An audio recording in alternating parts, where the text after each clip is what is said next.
Okay, good afternoon everybody. कैसे हैं आप लोग? Hope everybody is fine. So today's session is basically, जो आज का हमारा सेशन है वो फैब्रिक्स के बारे में है। क्योंकि लास्ट का जो हमारा फर्स्ट सेशन था उसमें काफ़ी स्टूडेंट्स की क्वेरीज थी थोड़ा बहुत फैब्रिक के बारे में, क्या कितने तरीके के फैब्रिक्स होते हैं, क्या प्रोडक्ट्स में उनको यूज़ किया जाता है। तो that is why we thought, the whole team thought कि हमारा जो नेक्स्ट सेशन होगा, दिस पर्टिकुलर सेशन, ये फैब्रिक्स पे बेस्ड होगा। प्लस उन फैब्रिक्स को कहाँ बेसिकली उनका एंड यूज क्या होता है, कहाँ कहाँ उसको इस्तेमाल में लाया जा सकता है, उसके बारे में बहुत ही एसेंशियल, बेसिक और इम्पोर्टेंट इन्फॉर्मेशन आज शेयर करेंगे हम लोग आपस में। तो let me start with the basic thing about fabrics. तो जो हमारे फैब्रिक्स बेसिकली होते हैं, let us start with the fibre first. क्यों? क्योंकि जो हमारा फाइबर है वो बिल्कुल बेसिक रॉ मटेरियल होता है किसी भी फैब्रिक के लिए। और फाइबर आप समझते हैं, रेशा, ठीक है? जैसे हमारा कॉटन होता है ना, रुई जिसको हम बोलते हैं, तो ये बेसिकली कॉटन जो है, ये कॉटन का फाइबर, इंग्लिश में हम फाइबर बोलते हैं और हिंदी में रेशा। तो इसको क्या किया जाता है, जैसे ये रेशा है हमारा, इसको पहले के टाइम में जो फाइबर से हम धागा बनाते थे, थ्रेड बनाते थे, तो चरखे को यूज किया जाता था। सबको इतना तो पता ही होगा कि चरखा यूज होता था, जिसमें हम इसी रेशे को, कॉटन के फाइबर को ट्विस्ट करते थे आपस में। और ट्विस्ट करते करते करते करते करते करते हम इस रेशे को बेसिकली एक धागे में कन्वर्ट कर लेते थे, कुछ इस तरीके से। फाइन, ऐसे, ठीक है। बट विद द टाइम क्या होता है कि जैसे कि टेक्नोलॉजी अपग्रेड होती है, नई मशीन्स डेवलप होती हैं मार्केट में, सेम वैसे ही चरखा इस्तेमाल करने के बदले मशीन्स आ गई हैं जिसको हम स्पिनिंग मशीन्स बोलते हैं, जिनमें इसी फाइबर को हम ट्विस्ट करते जाते हैं और वो कन्वर्ट हो जाता है एक थ्रेड में, धागे में, ठीक है। तो इस धागे से हम अलग अलग तरीके के कपड़े बनाते हैं। मैं थोड़ी देर बाद आपके साथ एक पावर पॉइंट प्रेजेंटेशन भी शेयर करूंगा जिसमें सारे के सारे इंपॉर्टेंट और एसेंशियल पॉइंटर्स हैं सभी चीजों के बारे में। तो हमने डायरेक्टली फैब्रिक, कपड़े से स्टार्ट नहीं किया, क्लॉथ से स्टार्ट नहीं किया, हमने स्टार्ट किया उस मटेरियल से। उस मटेरियल के बारे में हम बात कर रहे हैं जिससे एक्चुअली दुनिया के सारे तरीके के कपड़े बनाए जाते हैं। और वो मटेरियल क्या है? रेशा, फाइबर। फाइन। तो हमने अभी एग्जांपल लिया है कि कॉटन का रेशा जो होता है उसको ट्विस्ट किया जाता है, और इस ट्विस्ट करने के प्रोसेस को, तरीके को, मेथड को हम बोलते हैं स्पिनिंग, ठीक है। तो स्पिनिंग इंडस्ट्रीज होती हैं जो कि टेक्सटाइल इंडस्ट्री का ही पार्ट होती हैं, जो अलग अलग तरीके के रेशे को ट्विस्ट करके, स्पिन करके धागे में, थ्रेड में कन्वर्ट करती हैं, और इन्हीं धागों से अलग अलग तरीके के कपड़े बनाए जाते हैं। एक रिक्वेस्ट है मेरी सभी स्टूडेंट्स से और फैकल्टी से, अभी कोई भी कुछ ना लिखे, क्योंकि I will be sharing this power point presentation. जो भी हम आज बात करेंगे, जो भी इंफॉर्मेशन शेयर करेंगे, वो उस पीपीटी में बहुत अच्छे से और बहुत सिंपल लैंग्वेज में लिखी गई है अलॉन्ग विद द पिक्चर्स। क्योंकि होगा क्या, अदरवाइज सब लोग लिखने में लग जाएंगे, सुनने में ध्यान कम होगा, देखने में ध्यान कम होगा, तो समझने में बहुत ज्यादा प्रॉब्लम आएगी। तो मेरी सबसे ये पर्सनल रिक्वेस्ट है कि, और एडवाइस है कि आप सिर्फ प्लीज सुने, और जब पीपीटी में शेयर करूं तो उसकी तरफ देखें और सुने क्या बोला जा रहा है। अदरवाइज सारे जो पॉइंटर्स हैं, नोट्स हैं, वो आपको पीपीटी में इजीली मिल जाएंगे। फाइन। तो जो हमारा बेसिकली, हम फाइबर की बात कर रहे थे, फाइबर एक ऐसा बेसिक रॉ मटेरियल है जिससे हम अलग तरीके के धागे बनाते हैं, थ्रेड्स बनाते हैं, और उन्हीं थ्रेड से हम आगे जाके अलग अलग तरीके के फैब्रिक्स बनाते हैं, ठीक है। तो मैं अभी आप लोगों के साथ पीपीटी शेयर करूंगा और साथ के साथ मैं एक्सप्लेन भी करता जाऊंगा ताकि आपको समझने में और ज्यादा इजी हो।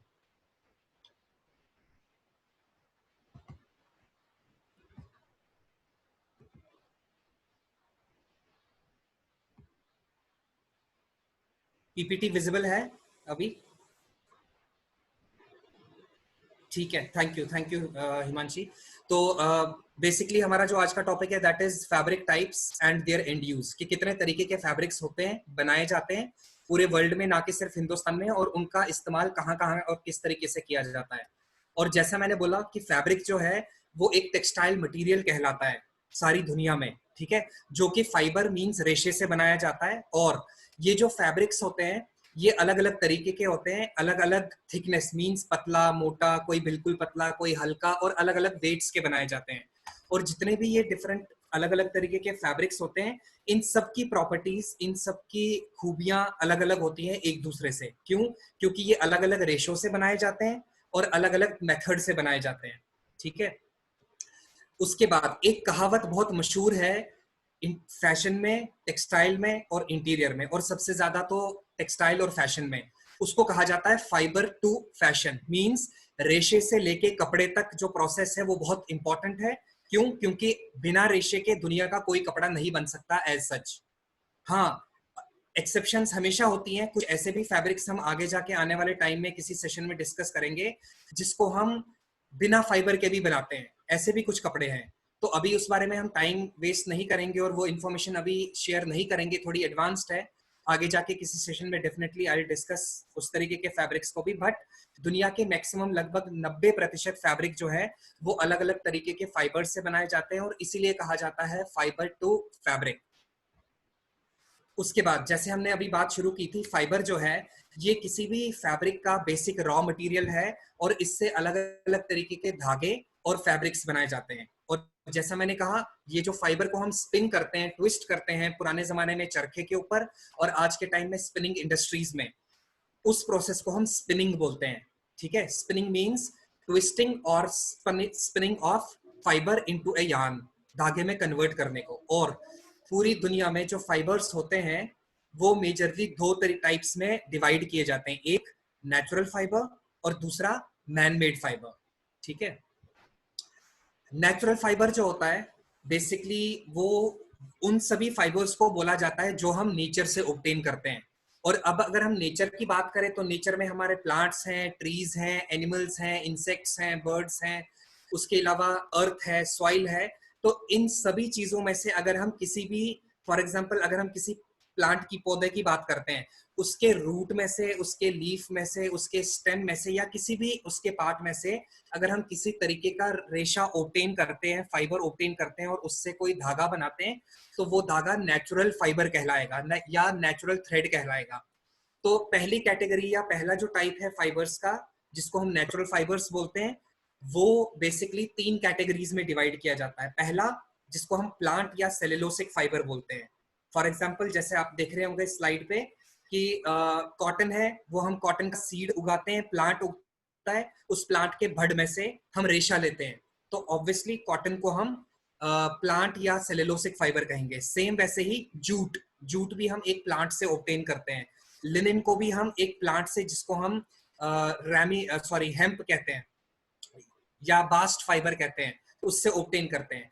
इसके अलावा भी जैसे कैपक है या रैमी है या हेम्प है, ये सारे के सारे जो फाइबर हैं, रेशे हैं, इनको हम अलग अलग तरीके के सीड्स उगा के किसी न किसी प्लांट या उसके किसी पार्ट से ऑब्टेन करते हैं। ठीक है, और जो नेचुरल फाइबर की सेकंड कैटेगरी है उसको हम कहते हैं इंसेक्ट या प्रोटीन फाइबर। ठीक है, क्यों? क्योंकि इसको हम इंसेक्ट या एनिमल या किसी बर्ड से ऑब्टेन करते हैं। बर्ड से तो एज सच नहीं करते हैं, मेजरली हम करते हैं किसी इंसेक्ट से, या हम किस ऑब्टेन करते हैं किसी एनिमल से। इसका बेस्ट एग्जांपल है सिल्क। और हमने स्कूल में सबने पढ़ा होगा 8th क्लास में, साइंस में 7th या 8th क्लास में, कि जो सिल्क होता है, रेशा, वो हम एक इंसेक्ट से ऑब्टेन करते हैं जिसको हम सिल्क वर्म कहते हैं। ठीक है, तो वो बेसिकली क्या करता है, वो एक स्लाइवा स्क्रीट करता है मुंह से थूक की तरह, और वो इकट्ठा होता जाता है, इकट्ठा होता जाता है, और वो एक बॉल की शेप लेता है जिसको हम बोलते हैं सिल्क वर्म कुकून। उन्हीं कुकून्स को, बॉल्स को हम बाद में बॉइलिंग वाटर में, उबलते हुए पानी में डालते हैं, और वो रेशा अलग किया जाता है उन बॉल्स में से। तो इस तरीके से हम सिल्क को ऑब्टेन करते हैं। अब सिल्क को क्यों प्रोटीन फाइबर कहा जाता है? क्योंकि देखिए, कोई भी इंसेक्ट, कोई भी बर्ड या कोई भी जानवर, एनिमल जो है, उनकी बॉडी में प्रोटीन्स, विटामिन्स और मिनरल्स होते हैं ना, आप सब मानते हैं। तो इसी तरीके से जैसे कि हम सिल्क की बात कर रहे हैं, वो एक इंसेक्ट सिल्क वर्म से लिया जाता है, उसके स्क्रीशन ऑफ सलाइवा से लिया जाता है, तो वो ऑटोमेटिकली सिल्क के रेशे के अंदर प्रोटीन होता है। ठीक है, इसी तरीके से अगर हम वूल की बात करें, ऊन जिससे हम स्वेटर बनाते हैं, वो भी बेसिकली एक रेशा है जो हम अलग अलग तरीके के एनिमल्स के फर से लेते हैं। ठीक है, जैसे शीप से लेते हैं, गोट से लेते हैं, याक से लेते हैं, इवन अगर हम रैबिट से लेते हैं, एक तरीके का वूल है जो हम आगे जाके किसी सेशन में definitely types of wool discuss करेंगे।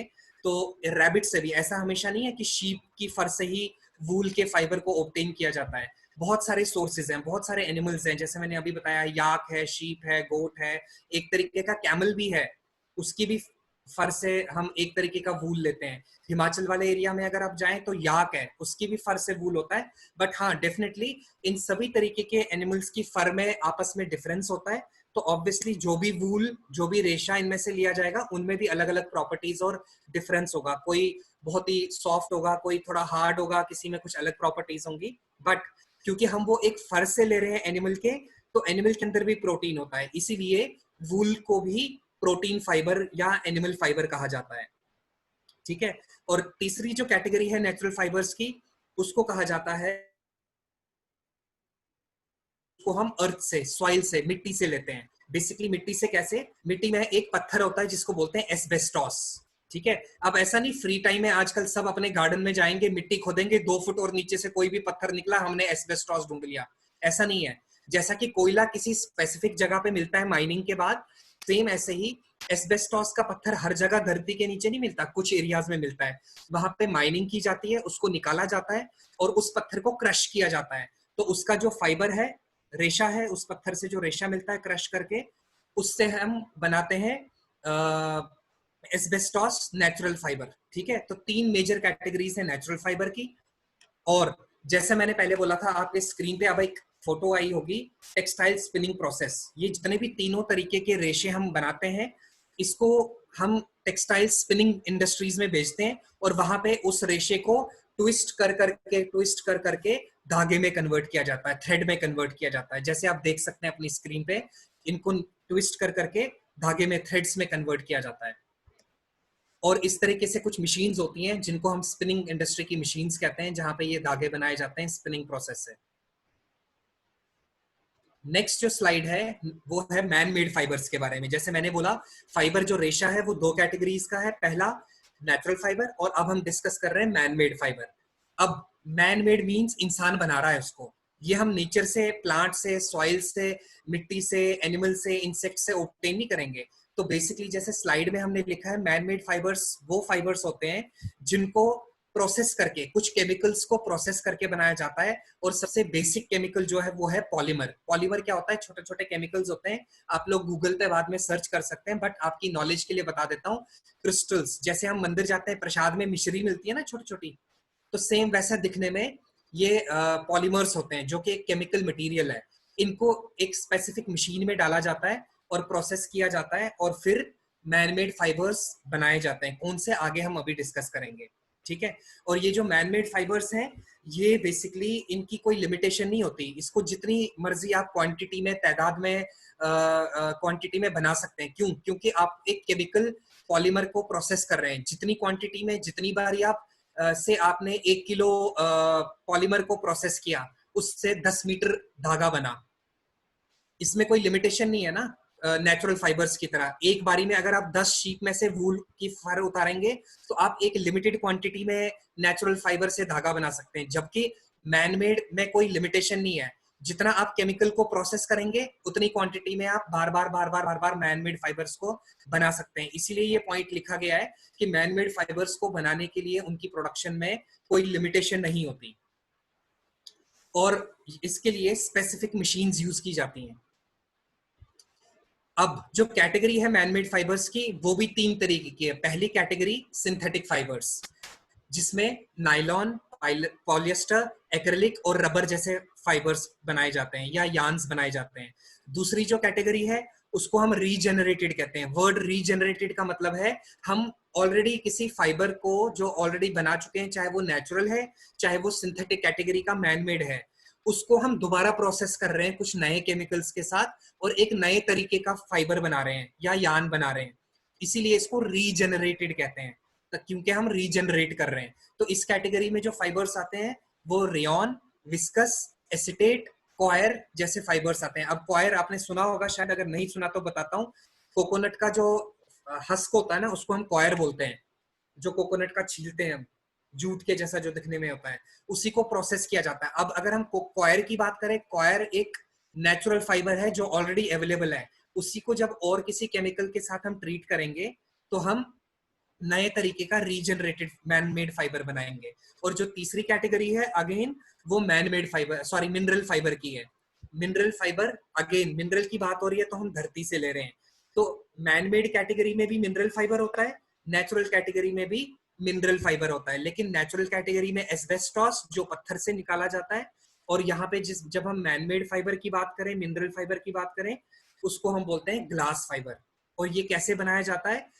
आप सबने रेत देखा होगा, रेत में छोटी छोटी सिलिकॉन होता है, एक चीज चमकी चमकी सिल्वर वाली, उन सबको अलग किया जाता है जिसको हम सिलिका कहते हैं, उसको केमिकल्स के साथ ट्रीट किया जाता है और धागों में कन्वर्ट किया जाता है।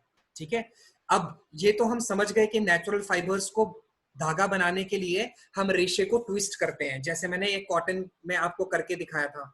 ठीक है, लेकिन यहाँ पे हम बात कर रहे हैं मैन मेड फाइबर्स की, और बात कर रहे हैं कि हम केमिकल उन उन उन क्रिस्टल्स को, जिनको हम पॉलीमर बोलते हैं, उनको मशीन में प्रोसेस किया जाता है।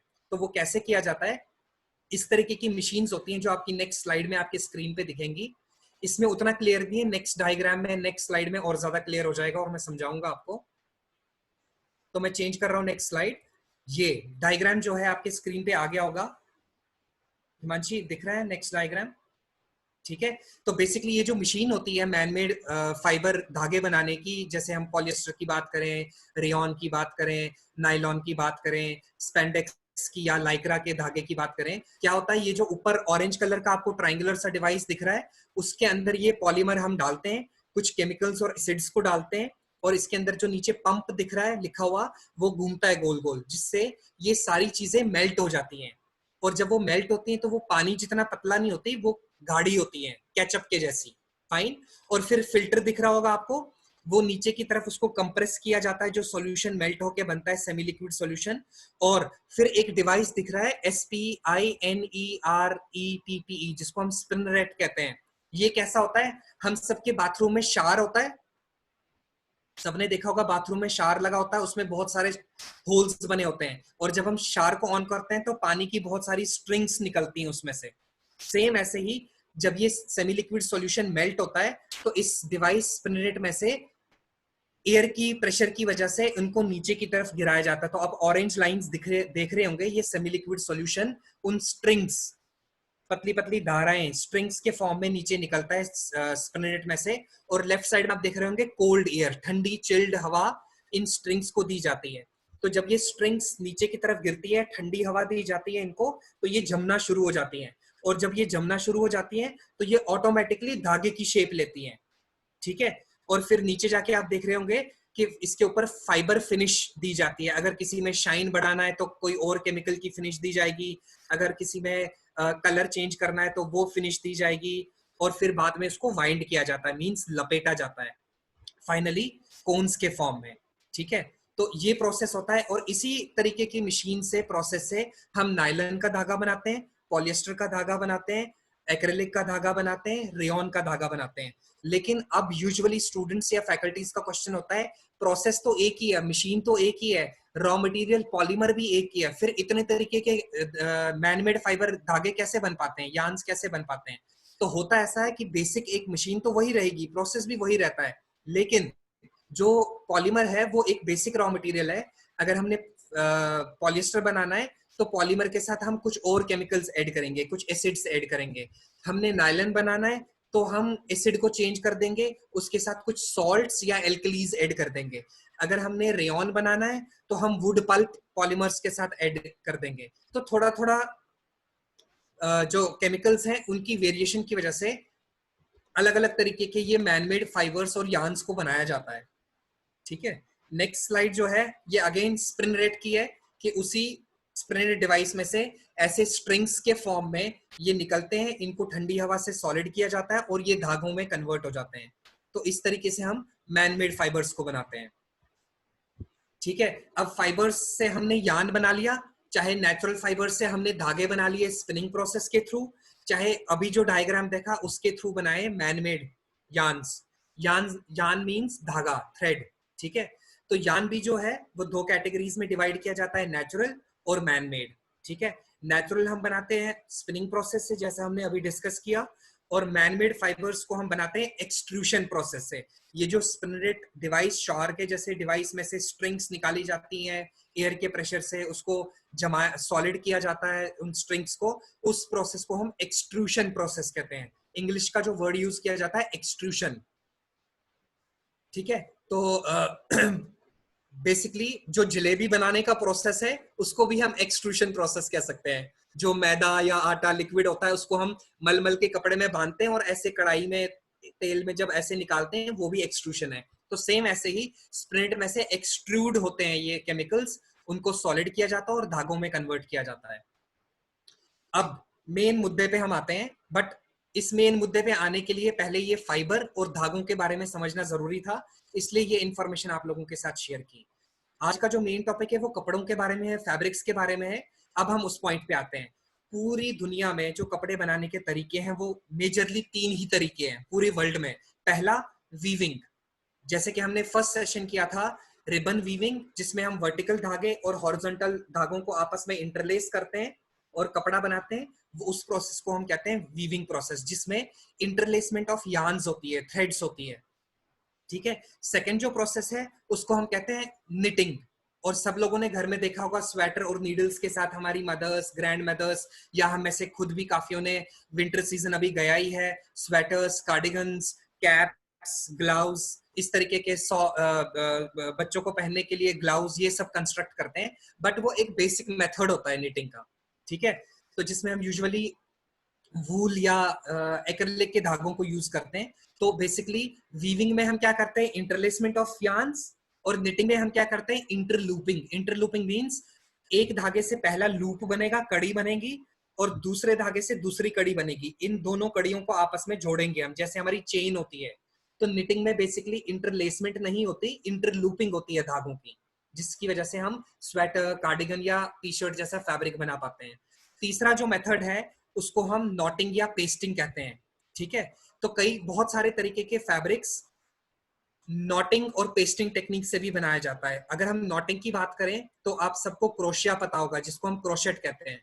एक धागा लेते हैं, एक नीडल होता है, हम नॉट करते करते करते करते फैब्रिक जैसा मटेरियल बनाते हैं, रादर फैब्रिक ही बनाते हैं। वो बात अलग है कि वो नेट के जैसा, जाली के जैसा टेक्सचर वाला फैब्रिक बनता है, बट बनता तो फैब्रिक ही है ना। तो वो नॉटिंग टेक्निक से बनता है। क्यों? क्योंकि उसमें ना तो वीविंग यूज होती है, ना निटिंग यूज होती है।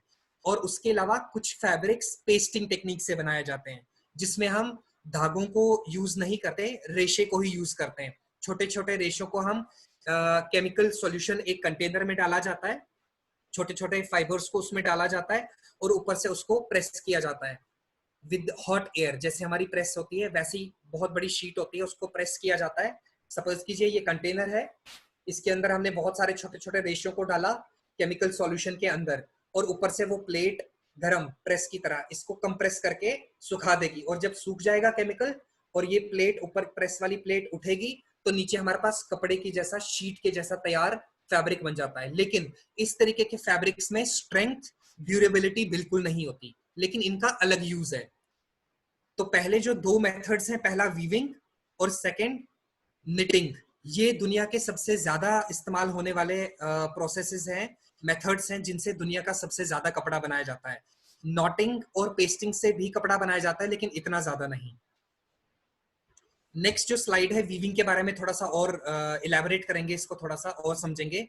ये वो मेथड है जिसमें हम वर्टिकल धागे और हॉरिजॉन्टल धागों को आपस में इंटरलेस करते हैं और कपड़ा बनाते हैं। ठीक है। और जितना भी वीविंग प्रोसेस से कपड़ा बनाया जाता है, वो पूरी दुनिया में सबसे ज्यादा इस्तेमाल में लाया जाता है उसकी मजबूती, स्ट्रेंथ की वजह से। ठीक है। बट उसका मतलब ये नहीं कि निटिंग से जो कपड़ा बनेगा या नॉटिंग से जो कपड़ा बनेगा उसमें स्ट्रेंथ नहीं होगी, होगी। लेकिन अगर हम उसको कंपेयर करें वोवन फैब्रिक से, तो उन कपड़ों की स्ट्रेंथ कम होती है। ठीक है।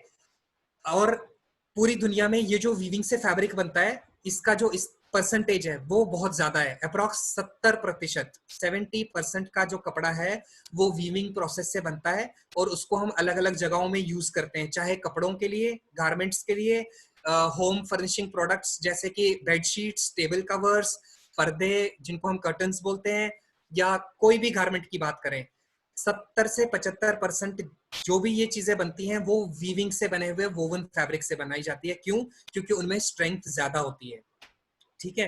और नेक्स्ट स्लाइड में जो हमारा फर्स्ट सेशन हुआ था, उसमें हमने ये जो ऑरेंज आपको स्ट्राइप्स दिख रही हैं, ये सपोज कीजिए ये ऑरेंज स्ट्राइप्स नहीं है, ऑरेंज धागे हैं, तो इनको हम वॉब बोलेंगे। और जो ग्रीन है, हॉरिजॉन्टल है, ये आपस में इंटरलेस करके वीविंग मेथड क्रिएट करेंगी और ऐसे कपड़ा बनेगा। और ये अभी ये मैंने ग्रुप में भी शेयर किया था आपके फैकल्टीज के साथ, ये सिर्फ एक तरीका है, जरूरी नहीं है कि हमेशा वॉप और weft one up one down plain weave की तरह ही इंटरलेस करें, और भी बहुत तरीके हैं, टू अप टू डाउन भी हो सकता है, जो कि बास्केट वीव का ग्राफ आपके साथ शेयर किया था, या सैटिन वीव की तरह भी बन सकता है। बहुत सारे 10 बेसिक वीव्स होते हैं, अलग अलग मेथड से वीविंग की जाती है और अलग अलग तरीके के अलग अलग प्रॉपर्टीज वाले कपड़े बनाए जाते हैं। ये एक इंडस्ट्री का लूम बोलते हैं, वीविंग लूम। स्लाइड में आपको दिख रहा होगा ऊपर वाली साइड में, राइट साइड में ऊपर लिखा हुआ है लूम उस मशीन को कहते हैं जिसपे वीविंग की जाती है और कपड़ा बनाया जाता है। ठीक है, ये जो आपको मशीन दिख रही है स्ट्राइप्स वाला ऑरेंज और व्हाइट का कपड़ा इसके ऊपर बन रहा है, लेकिन बैक साइड में इस लूम के ऊपर धागे लगाए जाते हैं और बीच के हिस्से में इसमें इंटरलेसमेंट होती है, और इस वाली साइड से जो रेड और व्हाइट स्ट्राइप्स दिख रही हैं ये कपड़ा बन के आता है। तो इस तरीके के लूम्स इंडस्ट्री में वीविंग प्रोसेस के लिए यूज किए जाते हैं पूरी दुनिया में। और इन लूम्स की भी अलग अलग तरीके हैं। कोई हैंडलूम है, आपने सुना होगा हैंडलूम, जिसमें हम हाथ से सारी वीविंग प्रोसेस करते हैं। दुनिया का कोई भी लूम हो, कपड़ा बनाने का और वीविंग करने का प्रोसेस सेम है, लेकिन फर्क क्या है, कपड़े की चौड़ाई में, कपड़े को फाइन मींस बारीकी से बनाने में, किसी कपड़े में डिजाइन डालने में जो कि वीविंग प्रोसेस में ही बनेगा। इस तरीके से अलग अलग तरीके के लूम्स होते हैं जिनपे अलग अलग टेंडेंसी होती है कपड़ा बनाने की। ये जस्ट एक इमेज डाली है मैंने, पिक्चर डाली है कि इस तरीके से वोवन फैब्रिक हमारा होता है। अब मेरे पास एक हैंकरचीफ है, ठीक है, रुमाल। रुमाल भी जो है ये एक वोवन फैब्रिक है। अगर आप इसको खींच के देखें, चाहे कितने पतले धागों से बना है, इसमें एक स्पेसिफिक अमाउंट की एक पर्टिकुलर स्ट्रेंथ है। वही अगर आप किसी दूसरे कपड़े में देखें जो कि निटिंग से या नॉटिंग से या पेस्टिंग से बनाए, इतनी उसमें स्ट्रेंथ नहीं होगी। ऐसे ही वीविंग से बने हुए सारे कपड़ों में एक मजबूती और स्ट्रेंथ अपने लेवल की होती है कंपेरेटिव टू बाकी टेक्निक से बने हुए फैब्रिक्स के। अब हम एंड यूज की बात करते हैं कि इस्तेमाल में कहाँ लाए जा सकते हैं ये वो वीविंग से बने हुए फैब्रिक्स। जैसे कि मैंने बोला कि वोवन फैब्रिक जो है, वीविंग से बना हुआ फैब्रिक, पूरी दुनिया में उसकी स्ट्रेंथ की वजह से माना जाता है, और ये स्ट्रेंथ वेरी करती है कपड़ा टू कपड़ा, धागा टू धागा, fibre to fibre. But overall जो यूज में लाया जाता है ये फैब्रिक वीविंग से बना हुआ, ये गारमेंट्स में, अलग अलग तरीके के गारमेंट्स बनाने में, होम फर्निशिंग प्रोडक्ट्स बनाने में, जैसे अभी डिस्कस किया था पर्दा, table cover, cushion cover, sofa cover, जितने भी होम फर्निशिंग प्रोडक्ट्स हैं उनको बनाने में इस्तेमाल में लाया जाता है। उसके अलावा कुछ एक्सेसरीज, चाहे हम बेल्ट्स की बात करें, हेड गियर्स की बात करें, रिस्ट बैंड्स की बात करें, वेस्ट बेल्ट्स की बात करें, बहुत सारे फुटवेयर्स को बनाने में इस्तेमाल में लाया जाता है वोवन फैब्रिक, या डेनिम भी वोवन फैब्रिक है। जीन्स और गारमेंट्स के अलावा डेनिम को यूज किया जाता है फ्लोटर जैसे फुटवेयर्स को बनाने में।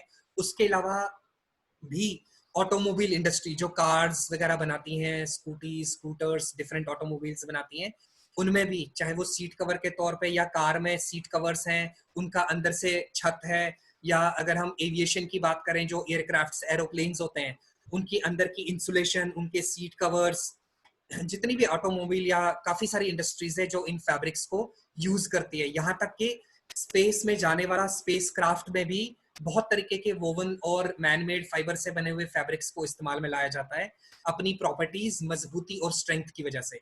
इवन आर्मी वाले आपने देखा होगा बुलेट प्रूफ जैकेट्स पहनते हैं, ठीक है, वो भी एक मैनमेड फाइबर जिसको हम केवलार बोलते हैं, या केवलार बोलते हैं, जो बनाया जाता है, उसको भी हम वीविंग से एक कपड़े की शेप में जैकेट्स के फॉर्म में बनाते हैं और इस्तेमाल में लाया जाता है। लेकिन उसकी प्रॉपर्टी ये है कि वो बुलेट को रोक पाता है, स्ट्रेंथ उसमें इतनी है, इसलिए उसको यूज किया जाता है बुलेट प्रूफ जैकेट्स में या बुलेट प्रूफ कार्स की बॉडी को अंदर से कवर करने में। बट है तो फैब्रिक ही ना वो भी, ठीक है। तो अलग अलग तरीके से अलग अलग फाइबर्स, उनकी प्रॉपर्टीज के हिसाब से ही उनको अलग अलग प्रोडक्ट्स में इस्तेमाल में लाया जाता है, ठीक है। बट यहाँ पे हम बात कर रहे हैं सिर्फ वोवन फैब्रिक्स के बारे में। Next, knitting process. जैसा हमने डिस्कस किया, निटिंग क्या होता है, इसमें दो धागे एक लूप, एक कड़ी बनाते हैं, दूसरी कड़ी दूसरा लूप धागा बनाता है, और ये आपस में इंटरलूप होते हैं, ठीक है। तो इसीलिए कहा जाता है कि निटिंग जो प्रोसेस है वो इंटरलेसिंग का नहीं है, वो इंटरलूपिंग का है। और जो धागे लूप्स वर्टिकल होते हैं उनको हम वेल्स बोलते हैं, और जो हॉरिजॉन्टल होते हैं उनको हम कोर्सेज बोलते हैं। उसके अलावा पूरी दुनिया में जो निटेड फैब्रिक है वो उसकी स्ट्रेच मींस इलास्टिसिटी की वजह से माना जाता है। अभी मैंने आपको एक हैंकरचीफ दिखाया था जो कि वीविंग से बना हुआ कपड़ा है, या शर्ट का कपड़ा है, या जीन्स का कपड़ा है, उसमें उतना स्ट्रेच तो नहीं होता ना। अब जैसे हैंकरचीफ है, इसमें स्ट्रेच नहीं है, लेकिन अगर मैं आपके सामने एक टी शर्ट जो कि निटेड फैब्रिक से बना है, इसको खींच के देखिए, देखिए कितना स्ट्रेच है इसमें, बिना स्पैंडेक्स यूज किए हुए। इस वाली टी शर्ट में हमने लाइक्रा, जो कि एक ऐसा मैनमेड धागा है जो स्ट्रेचेबिलिटी के लिए यूज किया जाता है, नहीं है, लेकिन फिर भी आप देखिए पॉलिएस्टर का, नॉर्मल पॉलिएस्टर और कॉटन के धागों से निटिंग करके ये टी शर्ट बनाया गया है। अब आप इसको खींच के देखिए, सिर्फ स्लीव को मैं खींच के दिखाता हूँ आपको, देखिए कितना स्ट्रेच है। ज्यादा नहीं खींचूंगा, बहुत प्यार से दी है किसी ने, फटी ना जाए, ठीक है। But comparative to woven fabric इसमें बहुत ज्यादा स्ट्रेच होता है, इसीलिए जो गारमेंट्स बनाए जाते हैं या जिन गारमेंट्स में स्ट्रेचेबिलिटी, इलास्टिसिटी की जरूरत होती है, वहीं पे निटेड फैब्रिक का यूज किया जाता है।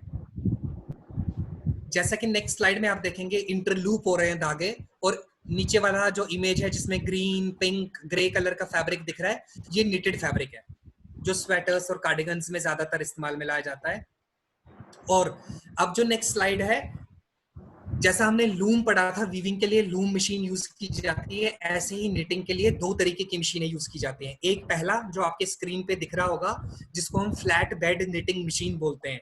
इससे इसमें जो कपड़ा बनता है उसकी चौड़ाई बहुत ज्यादा नहीं होती, कम चौड़ाई का कपड़ा बनाया जाता है, और जो कपड़ा बनाया जाता है निटिंग का, वो उससे पूरा गारमेंट नहीं बनता, टी शर्ट पूरी नहीं बनती या स्वेटर पूरा नहीं बनता। इस पे जो कपड़ा बनता है फ्लैट बेड निटिंग मशीन पे, उसको इस्तेमाल में लाया जाता है बॉर्डर्स के लिए, नेक लाइन्स के लिए, कफ के लिए, या छोटे छोटे प्रोडक्ट्स जैसे कि सॉक्स है या ग्लव्स है, उन प्रोडक्ट्स को इस फ्लैट बेड निटिंग मशीन पे बनाया जाता है। और नेक्स्ट स्लाइड में ये जो आपको ह्यूज सर्कुलर निटिंग मशीन इसको हम बोलते हैं, इस पे जो कपड़ा बनता है उससे हम एक्चुअली बहुत सारे तरीके के प्रोडक्ट्स बनाते हैं, जैसे कि टी शर्ट बनाने के लिए कपड़ा, ट्रैक सूट बनाने के लिए कपड़ा, लोवर्स या ट्रैक पैंट्स बनाने के लिए, जिमिंग वाले कॉस्ट्यूम, क्योंकि जिमिंग में जब हम एक्सरसाइज करते हैं, हम वो, आपने कभी देखा है किसी में से, जितने भी हम अभी ऑनलाइन आपस में कनेक्टेड हैं, कि हम जिम का जो ट्रैक पैंट बनता है वो नॉर्मल कॉटन या लिनन या पॉपलिन या एक्रेलिक से बनाओ, नहीं ना, क्योंकि उस, या वीविंग प्रोसेस से बनाओ, क्यों नहीं, क्योंकि वीविंग में स्ट्रेच नहीं होता, जैसा हमने अभी डिस्कस किया था। तो जहां पे भी कपड़े में, गारमेंट में इलास्टिसिटी, स्ट्रेच की जरूरत है, तो हम वीविंग से वोवन कपड़ा इस्तेमाल में नहीं लाएंगे, हम यूज करेंगे निटेड फैब्रिक। तो ऐसे ही गारमेंट्स के लिए जो फैब्रिक, निटेड फैब्रिक बनाया जाता है, वो इस सर्कुलर निटिंग मशीन पे बनाया जाता है। चाहे हम टी शर्ट के लिए बात करें, ट्रैक पैंट्स के लिए बात करें, स्वेटर्स के लिए बात करें, गाउन्स के लिए बात करें, कार्डिगन्स के लिए बात करें, वो मेजर जिसका चौड़ाई ज्यादा हो, वो इस तरीके की सर्कुलर निटिंग मशीन पे बनाया जाता है। ठीक है। नेक्स्ट स्लाइड में आप देख सकते हैं, ये अलग अलग तरीके के निट्स से बने हुए फैब्रिक्स हैं जो अलग अलग धागों से बनाए जाते हैं, कुछ मैनमेड हैं, कुछ नेचुरल है, और अलग अलग प्रोडक्ट्स के लिए। ठीक है, कोई स्वेटर के लिए, कोई टी शर्ट के लिए, कोई कार्डिगन के लिए, कोई होम फर्निशिंग प्रोडक्ट जैसे कि क्विल्ट के लिए, जो मल्टीपल कलर्स वाले आप फैब्रिक्स देख रहे हैं स्लाइड के राइट साइड में नीचे। तो इस तरीके से हम निटिंग से बने हुए फैब्रिक्स को अलग अलग प्रोडक्ट्स के लिए इस्तेमाल में लाते हैं। अब मेजरली नेक्स्ट स्लाइड जो है वो ये कहती है कि एक्चुअल में निटेड फैब्रिक का एंड यूज क्या है। ठीक है, जैसा हमने अभी डिस्कस किया कि स्ट्रेचेबिलिटी मींस इलास्टिसिटी के लिए निटेड फैब्रिक माना जाता है, बनाया जाता है। तो मेजरली अलग अलग तरीके की स्वेटर्स, कार्डिगन्स, ट्रैक सूट्स, आपकी sweatshirts, T shirts, socks, undergarments, या बहुत सारी accessories, head gears, caps, gloves, इस तरीके के प्रोडक्ट्स के लिए ज्यादातर और एक्चुअल में निटेड फैब्रिक जो कि निटिंग प्रोसेस से बनाया जाता है उसके इस्तेमाल में लाया जाता है। एक चीज मैं जरूर क्लियर करूंगा, जब वीविंग प्रोसेस से बना हुआ फैब्रिक हम बनाते हैं उसमें स्ट्रेच नहीं होता एज सच, लेकिन अगर हमें उसमें स्ट्रेच चाहिए तो हम वीविंग प्रोसेस के दौरान वॉप या वेफ्ट की डायरेक्शन में, स्पेशली वेफ्ट डायरेक्शन में, हम एक ऐसा मैनमेड धागा यूज करेंगे जिसको हम स्पैंडेक्स बोलते हैं या लाइक्रा बोलते हैं, जिसकी वजह से वीविंग से बने हुए वोवन कपड़े में भी स्ट्रेचेबिलिटी आती है। क्योंकि जरूरी ऐसा नहीं है कि जो गारमेंट आप बना रहे हैं या फैब्रिक बना रहे हैं वो हमेशा निटिंग से ही बने और उससे प्रोडक्ट बनाए। हो सकता है हमें कपड़ा ऐसा चाहिए जो कि वीविंग से बना हो, लेकिन उसमें भी इलास्टिसिटी या स्ट्रेचेबिलिटी चाहिए। तो हम फिर उस केस में क्या करेंगे, वीविंग प्रोसेस के दौरान left direction means horizontal direction में हम स्पेंडेक्स लाइक्रा का धागा यूज करेंगे, जिसकी वजह से वीविंग से बने हुए कपड़े में भी स्ट्रेचेबिलिटी आती है। ठीक है, और ऑटोमेटिकली निटेड फैब्रिक में तो एक लिमिट की स्ट्रेचेबिलिटी होती ही होती है, मगर अगर हमें एक्सेस में स्ट्रेचेबिलिटी चाहिए बहुत ज्यादा, तो हम अगेन वही लाइक्रा या स्पेंडेक्स का धागा निटिंग प्रोसेस में भी यूज करेंगे, जिससे कि उस पर्टिकुलर फैब्रिक में एक्सेस में बहुत ज्यादा प्रतिशत में मात्रा में स्ट्रेच जनरेट होता है, बिल्डअप होता है। ठीक है जी, तो स्लाइड तो यहाँ पे खत्म हो गई है, और ये मेजर हमारा बेसिकली फैब्रिक्स की कैटेगराइजेशन थी। लेकिन तीसरा पॉइंट जैसे मैंने आपको बताया था कपड़ा बनाने का, वो है नॉटिंग मेथड, जिसमें हम धागों को तो इस्तेमाल करते हैं, लेकिन ना तो वीविंग प्रोसेस यूज करेंगे ना ही निटिंग प्रोसेस यूज करेंगे। हम बहुत सारे धागे लेंगे और उनको आपस में नॉट करते जाएंगे, तो हमारे पास नेट जैसा कपड़ा बनता जाएगा। ठीक है, और इसका एक बेस्ट एग्जाम्पल है मैक्रमे। ठीक है, जैसे कि हम बालों की ब्रेडिंग करते हैं ना, आपस में नॉट कर करके ब्रेडिंग करते हैं, तो ब्रेडिंग बहुत सारे धागों से हम ब्रेडिंग की तरह बहुत सारा तरीके का फैब्रिक भी बनाते हैं, जो कि मैक्रेमे का पार्ट है। ऐसे ही मैक्रेमे हम मैक्रेमे प्रोसेस के अंदर हम लगभग 20 डिफरेंट नॉट्स को यूज करते हैं अलग अलग टेक्निक से, ताकि हमें अलग अलग नेट जैसा नॉटेड फैब्रिक बना सकें। और उसका इस्तेमाल भी पूरे के पूरे गारमेंट जैसे फैब्रिक के लिए यूज में नहीं लाया जाता, बट उसका अलग यूज है। जैसे कि आपने कोई जैकेट या श्रग बना लिया, कोई रिस्ट बैंड बना लिया, कोई हेड गेयर या वेस्ट बेल्ट बना लिया, और सिर्फ फैशन में नहीं, इंटीरियर और टेक्सटाइल में भी इस्तेमाल में लाए जाते हैं ऐसे नॉटेड फैब्रिक्स। आपने बहुत सारे फर्नीचर्स देखे होंगे, गार्डन फर्नीचर्स देखे होंगे। गोवा आप में से बहुत लोग देखा होगा, गोवा में दो पेड़ों के बीच में वो स्विंग सा लगा होता है, डोरी से बना हुआ व्हाइट कलर की। तो वो भी बेसिकली मैक्रेमे या नॉटिंग टेक्निक से हम एक नेट जैसा फैब्रिक बनाते हैं, जिसकी स्ट्रेंथ बहुत अच्छी होती है, और उसको इस तरीके से यूज करते हैं। बहुत सारा आपने गार्डन फर्नीचर देखा होगा, रॉट आयरन का या वुडन, जिसमें बैठने वाली जगह और जो बैक रेस्ट वाली जगह होती है, उसको हम इस तरीके के नॉटेड फैब्रिक से यूज में लाते हैं या फिनिश करते हैं। उसके अलावा नेक्स्ट जो टेक्निक हमने डिस्कस करी थी, तीसरा मेथड जो बहुत कम इस्तेमाल में लाया जाता है कपड़ा बनाने के, जिसको हमने बोलते हैं पेस्टिंग टेक्निक। जैसे मैंने समझाया था, एक कंटेनर लिया, उस पे फाइबर्स को डाला, इसके अंदर केमिकल है, ऊपर से हीट वाली प्लेट ने उसको कंप्रेस किया, दबाया, सुखाया, और नीचे हमारे पास शीट जैसा फैब्रिक तैयार हो गया। तो ऐसा एक फैब्रिक है, एक एग्जांपल से आपको और ज्यादा क्लियर करूंगा। फेल्ट, FELT, गूगल में जरूर शेयर कीजिए, सर्च कीजिएगा। फेल्ट फैब्रिक जो है वो वीविंग से भी बनता है, निटिंग से भी बनता है, और ऐसे पेस्टिंग टेक्निक से भी बनता है। तो वीविंग वाला फेल्ट में बहुत स्ट्रेंथ होती है, निटिंग वाले फेल्ट में स्ट्रेच होता है, और जो पेस्टिंग से फेल्ट फैब्रिक बनता है उसमें सॉफ्टनेस और थिकनेस बहुत ज्यादा होती है। और इस तरीके का पेस्टिंग से बना हुआ फेल्ट फैब्रिक जो सबसे ज्यादा इस्तेमाल में लाया जाता है, वो लाया जाता है इन्फेंट और बच्चों, किड्स वेयर गारमेंट्स में, क्योंकि उनको सॉफ्टनेस और वार्मथ चाहिए होती है। ठीक है, तो इस तरीके से ये और भी कुछ अदर मेथड्स हैं, जैसे कि नॉटिंग है, मैक्रेमे है, क्रोशेट हमने डिस्कस किया था, क्रोशिया जिसको बोलते हैं, जहां हम धागों को वीविंग और निटिंग में इस्तेमाल ना करने के बजाय नॉटिंग करके या पेस्टिंग करके हम नए तरीके के कपड़े बनाते हैं, बट उनकी प्रॉपर्टीज, उनकी स्ट्रेंथ के हिसाब से ही उनको इस्तेमाल में लाया जाता है। आई गेस मैंने कंप्लीट कर दिया अपना सेशन। अब जिन जिन को क्वायरीज हैं वो अपना क्वेश्चन पूछ सकते हैं। So whosoever has a question, so maybe they can ask Amit ji. They can raise their hand. They can just chat with write their name, so I can just straight away say. So Himanshi और Palveen, आप लोग देखते रहना किसका नाम एकदम से आता है. I guess Preetam wants to ask a question. I guess Preetam, you want to ask a question? Preetam Yadav, I can see. You want to ask a question? नहीं, आई थिंक उन्होंने सिर्फ फोन पकड़ा हुआ है ऐसे शायद। Okay, so is there anybody, those who wants to ask a question can unmute, अपने आप को unmute कर लीजिए। कौन हुआ? Hello sir. हेलो जी बोलिए। हाँ